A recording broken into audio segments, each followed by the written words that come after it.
Remando vão remadores, barca de grande alegria. O patrão que a guiava, filho de Deus, se dizia. Anjos eram os remeiros que remavam à porfia. Estamos no Museu de Arte Antiga, na exposição Primitivos Portugueses, que nos mostra alguma da melhor pintura produzida em Portugal no século XVI.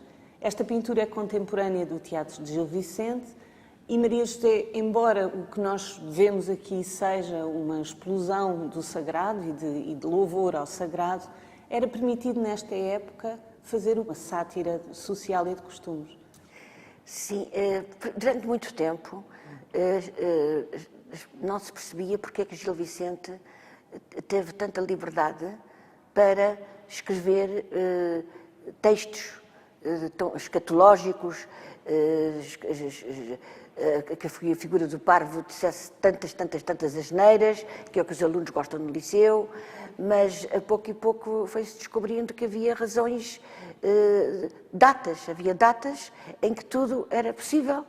Gil Vicente, apesar de trabalhar para a corte portuguesa, trabalhava não somente para episódios relevantes da corte, como batizados, casamentos, mas a pouco e pouco temos estudado e temos visto e verificado que Gil Vicente também representou para momentos fortes do ano, tanto litúrgico como folclórico, momentos de exceção, como momentos o Carnaval. Quase de desvario, não é? Onde se desvario, completo desvario.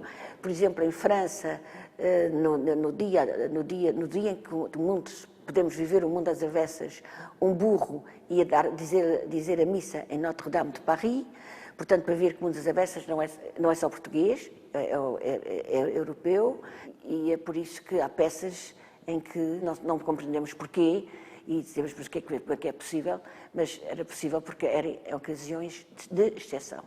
O Autos Físicos é um bom exemplo desse teatro de exceção. Quer-nos explicar porquê? O Autos Físicos é de exceção por várias razões. Primeiro foi representado num dia de Carnaval, na terça-feira gorda de Carnaval. Depois foi no ano bissexto. Ano do Diabo. Ano do Diabo. Portanto, nessa terça-feira tudo era possível, porque na terça-feira gorda, a terça-feira gorda é o último dia em que se podem fazer todas as asneiras e pode-se comer muito e beber muito. E folgar muito. E folgar muito, porque no dia seguinte é quarta-feira de penitência. E Gil Vicente, com Autos Físicos, fez a peça para terça-feira de Carnaval, uma peça completamente transgressora. É a história de um clérigo que está apaixonado por uma jovem, portanto, já aqui temos os amores desiguais, o amor de um velho por uma jovem.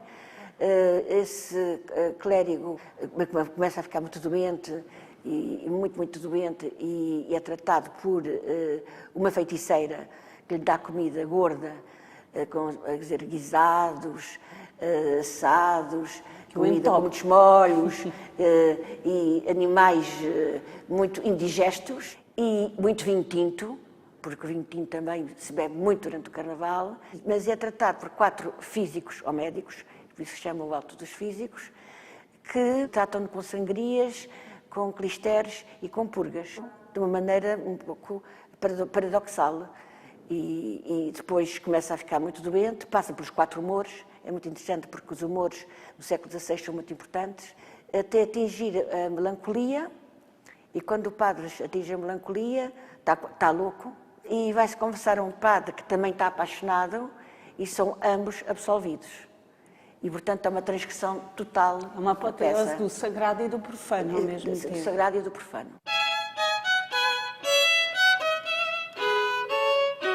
Estandarte de esperança, ó quão bem que parecia. O mastro de fortaleza como cristal reluzia. A vela, com fé cozida, todo o mundo esclarecia. A ribeira, muito serena, que nenhum vento bolia.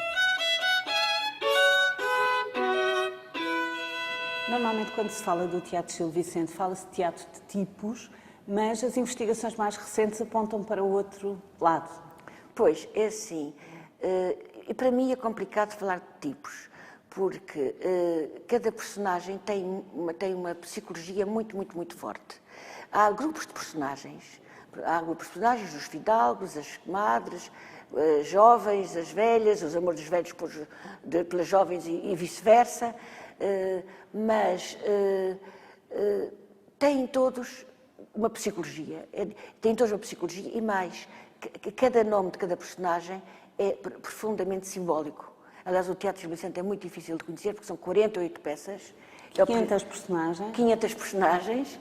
É o primeiro grande dramaturgo europeu e ele escreveu novelas de cavalaria, uma peça heráldica, comédias, tragicomédias, teve uma obra muito complexa e, portanto, é difícil, com 2 peças ou 3 peças que as pessoas leem ou conhecem no liceu, conhecer a obra de Gil Vicente. E a dimensão de Gil Vicente, que não era só dramaturgo, era encenador, ator, músico, talvez Orives, e que é uma figura muito completa. É uma figura do Renascimento, porque no Renascimento os homens tinham várias atividades. Não se sabe se ele viajou, se não viajou, saiu do país, como é que ele viu teatro francês, alemão, em Portugal, porque ele conhece os temas, são os mesmos temas por toda a Europa, e ele conhecia muito bem, e como é que ele tem tanta invenção, tanto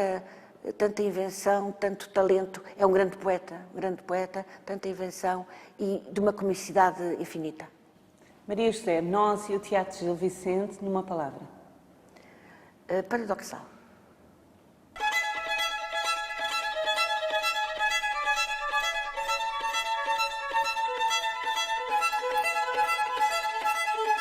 A barca, olá, que temos gentil maré. Ora venha o caro à ré, feito, bem está.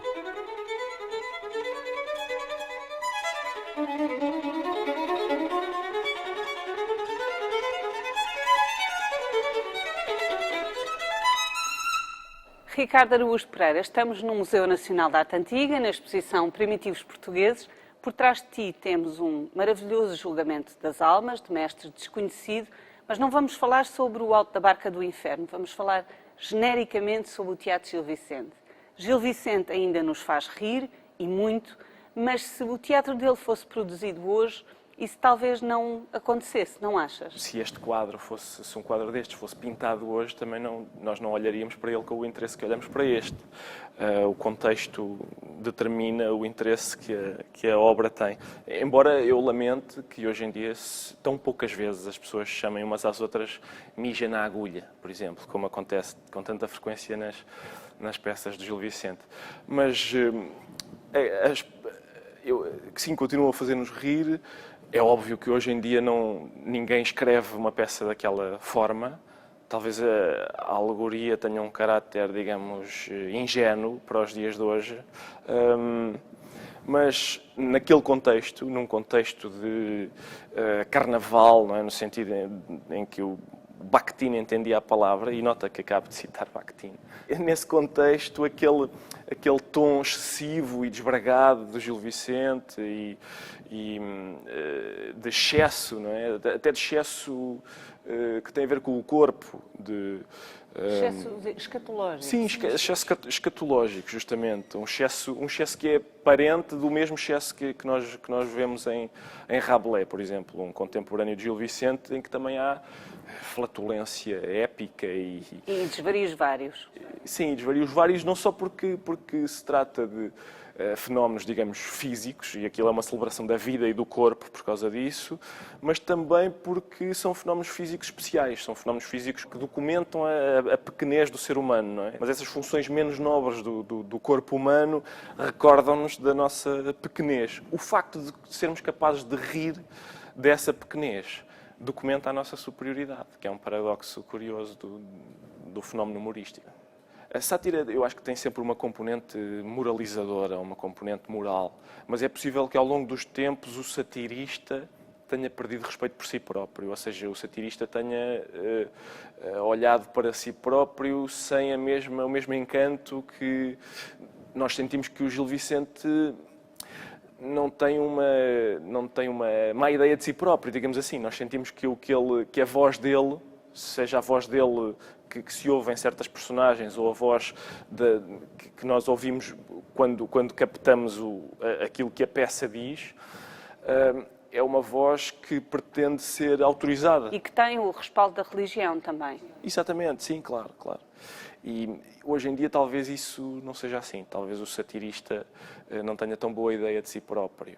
Alguma vez fizeste humor com o inferno e o paraíso? Achas que ainda era possível fazê-lo hoje? Eu acho que todo o humor é feito sobre essa ideia de... Talvez não há admissão ao paraíso ou ao inferno, mas todo o humor é sobre a ideia da admissão a sítio nenhum. É sobre o facto de tendermos para a aniquilação. Acho que é sobre isso que nós nos rimos sempre.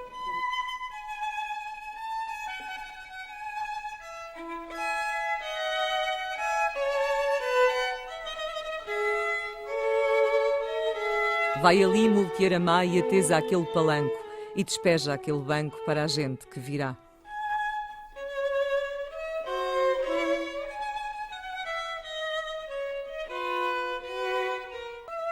Ricardo, tu leste Gil Vicente na escola, como a maioria dos portugueses, mas voltaste depois a lê-lo noutras circunstâncias, não foi? Sim, li na escola quando se dá a trilogia das barcas, assim um pouco pela rama. Depois li mais tarde na faculdade, quando tomei contacto com aquela compilação de todas as obras de Gil Vicente e aí tipo, um conhecimento mais profundo do Gil Vicente, sempre com muito interesse relativamente à obscenidade.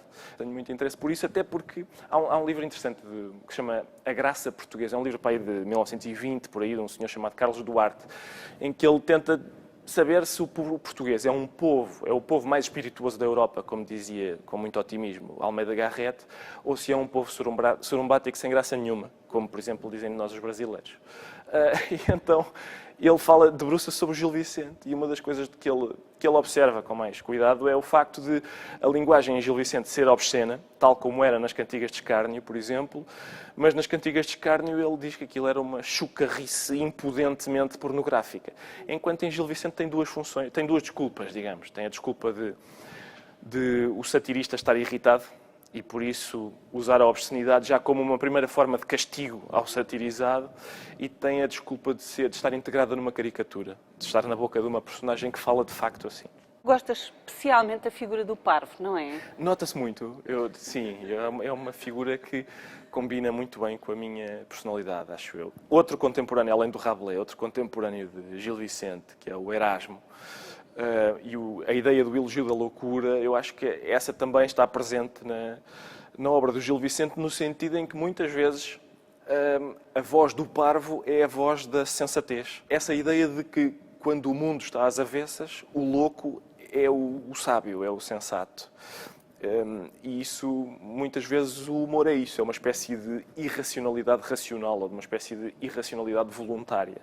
Temos estado a falar, sobretudo, da faceta mais escatológica de Gil Vicente, o seu lado mais imediato, mas as pessoas talvez não saibam que existe um Gil Vicente muito mais intelectual. Com certeza. Isso é uma das vantagens para quem quer convencer outra pessoa a ler o Gil Vicente, são os vários níveis de leitura. Há pessoas que se vão interessar por aquilo pela chucarrice, digamos, e por aquela... Uma certa estranheza da linguagem. Sim, a estranheza da linguagem, a festa, aquilo é festivo, mesmo do ponto de vista da linguagem, é muito festivo, e mesmo do ponto de vista da sátira, a sensação que eu tenho é que é uma sátira jovial, digamos, mesmo quando é corrosiva, não é azeda, é sempre festiva. E portanto, esse caráter de festa aproxima as pessoas de Gil Vicente.